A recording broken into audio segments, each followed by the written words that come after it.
Hey folks, it's Marvin Cash, the host of The Articulate Fly, and we're here with the inaugural East Tennessee Fishing Report with Ellis Ward. How you doing, Ellis? Doing good, Marv. Yeah, I took a look at your weather, and just like everywhere else kind of in the southeast, it's dry, but you're recovering from that cold snap. What are you seeing on the water? Yeah, it's been an interesting last 2 or 3 weeks. Mostly with the cold snap this last week. We actually saw some interesting bug behavior this last week when the temperatures, and for context here, the tailwaters are coming from lakes at both higher elevations and places that get a little chillier. So Watauga Lake above Johnson City, and then South Holston Lake. So they're getting, they're dropping in temps. They're getting hit with, 28, 29 degrees. And so that water, it's not getting substantially colder, but it is making a difference. So we started seeing, we were already in that sort of funky, are we finally transitioning to fall or not period? And that can make, patterning hatches and fish behavior a little more challenging. But what we saw the last week or two, one day in particular, after 2 or 3 days of those 20-something degree nights above us, were good numbers of midges coming out, which is not a mid-October thing. I'm going to call that an outlier just because of the cold snap, because we're back in the mid to low 40s at night, and some of these days are getting to be 70s. So the big yellow bugs and small yellow bugs are more or less done for the year. Been seeing a lot of happy fish eating 18, 20, 22-ish. 18s are really the flies they're eating. The bugs on the water are the 20 and 22 blue-winged, betas, whatever you want to call them. But they're happy because they're seeing probably about 30-40% as many boats recently, and especially on the cloudier days. So that's going to last for a couple more weeks. There's a little bit of caddis. There's, pretty small caddis. So again, dry fly activity, emergers, fishing it dry, with a really, honestly, as small as you can get, a little emerger behind it, about 12, 18 inches, on the outside. I kind of like the 8 to 12, and getting that little emerger to be something in the 24, 26, if you can get those hooks. But you'll see pods of them just eating on top. I like to say they're eating like upside down carp, just sort of cruising through the film, ripping apart bugs, which you don't really see when there's a whole mess of boats moving through the river all day. Yeah, got it. And I know, go ahead. This is less, well, technically on the water, but the cold snap is another interesting thing that, along with the midges, these little pockets of midges that come out, and clouds, somewhat localized, but something else that happens with these cold snaps in, I'll call it early fall. We're kind of in the middle, but when those lakes get hit above us, and this is the case for the components of the Holston proper, below Boone, Fort Patrick, when those lakes get hit with those temperatures, the shad in those lakes they effectively get paralyzed, and it's called the shad kill, and you'll hear about it. It's in every reservoir. It's not specific to Tennessee or these reservoirs, but I'll send you a picture of one of these. The upper South Holston, this is just last week. I was running a trip and pulled over, and I was getting handfuls.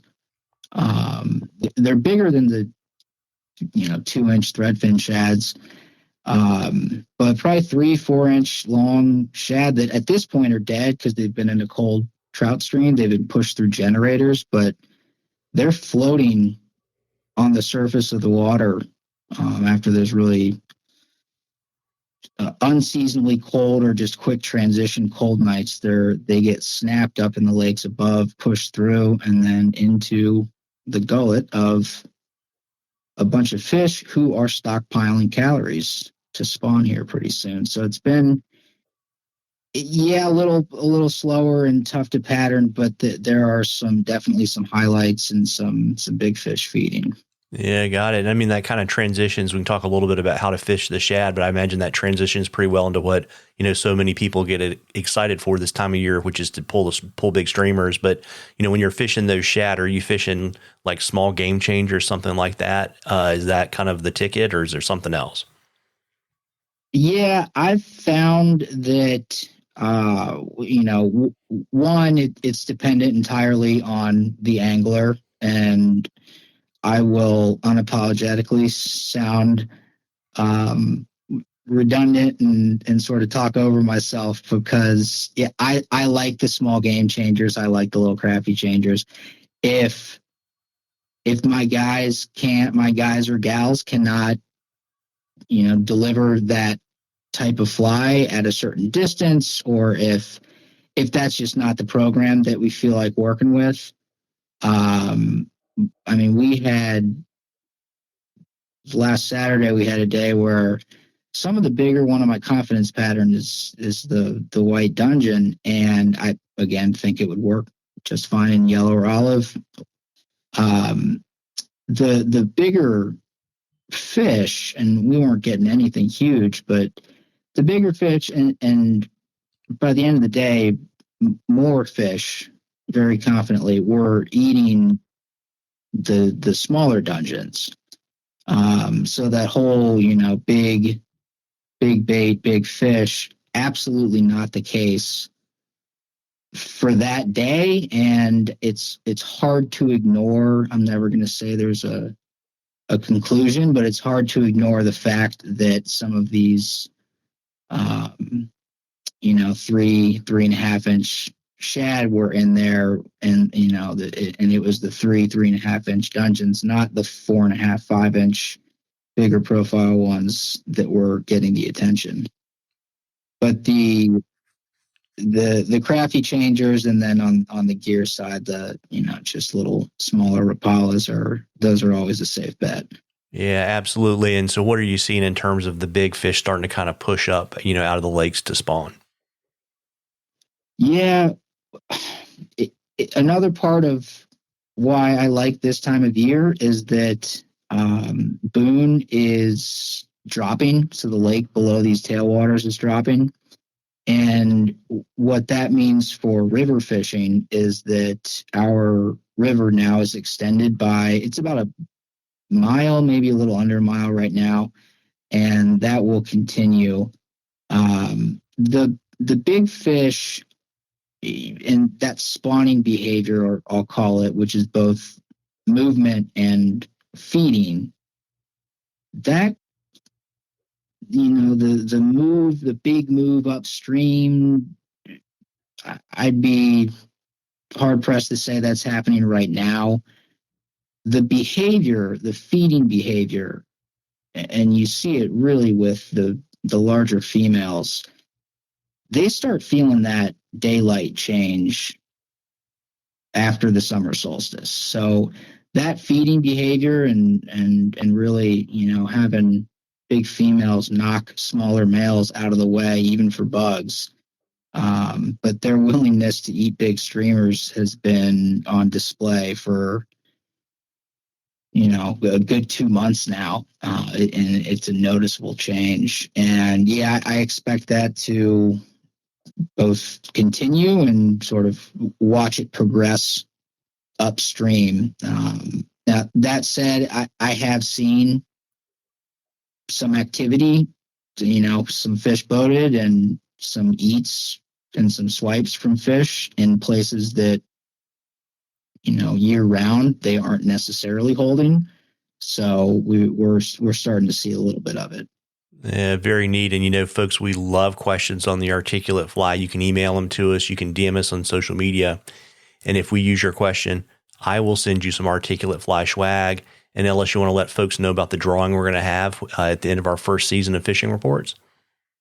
Yeah. And Marva, thank you again for having me, and I appreciate it.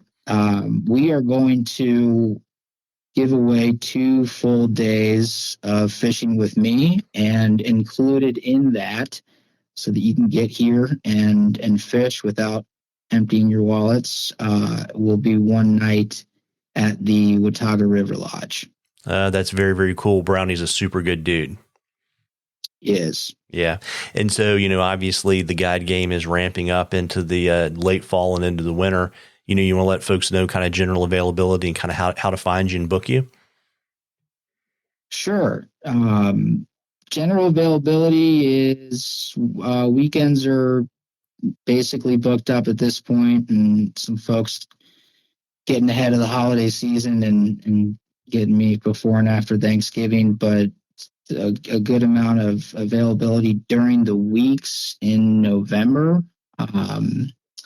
The best way to contact me is my cell phone. And Marv, I don't know if you're going to put that stuff on the description. Yeah, absolutely will. But you can feel free to let everybody know too. Sure. So cell phone number, and again, best way to reach me, text. If you give me a call, I don't pick up, leave a voicemail, I'll call you back. But my number is 513-543-0019. And there's a number of different forms and some content for you to check out, and then, pictures, reviews, all that stuff on my website, which is elliswardflies.com. And anything you want to let folks know about on the fly tying material front? Man, these animals are getting weird with the cold temps. You see it. It's not just the water and the bugs and the fish. So the deer are starting to I'll say get active with these temperatures dropping. November 19th in Tennessee, and that seems to be the case in a few of the spots that I source from as well. But locally, gun season starts November 19th. That's generally when I start getting going. Otherwise, it's a little onesie twosie on how I'm processing, and it's a little easier when they're in bigger batches. So last week in November is probably the first batch ready to go. Yeah, that's great. We'll update folks on the next report. And, folks, fall is my favorite time of the year to get out and get on the water. You owe it to yourself to get out there and catch a few. Tight lines, everybody. Tight lines, Ellis.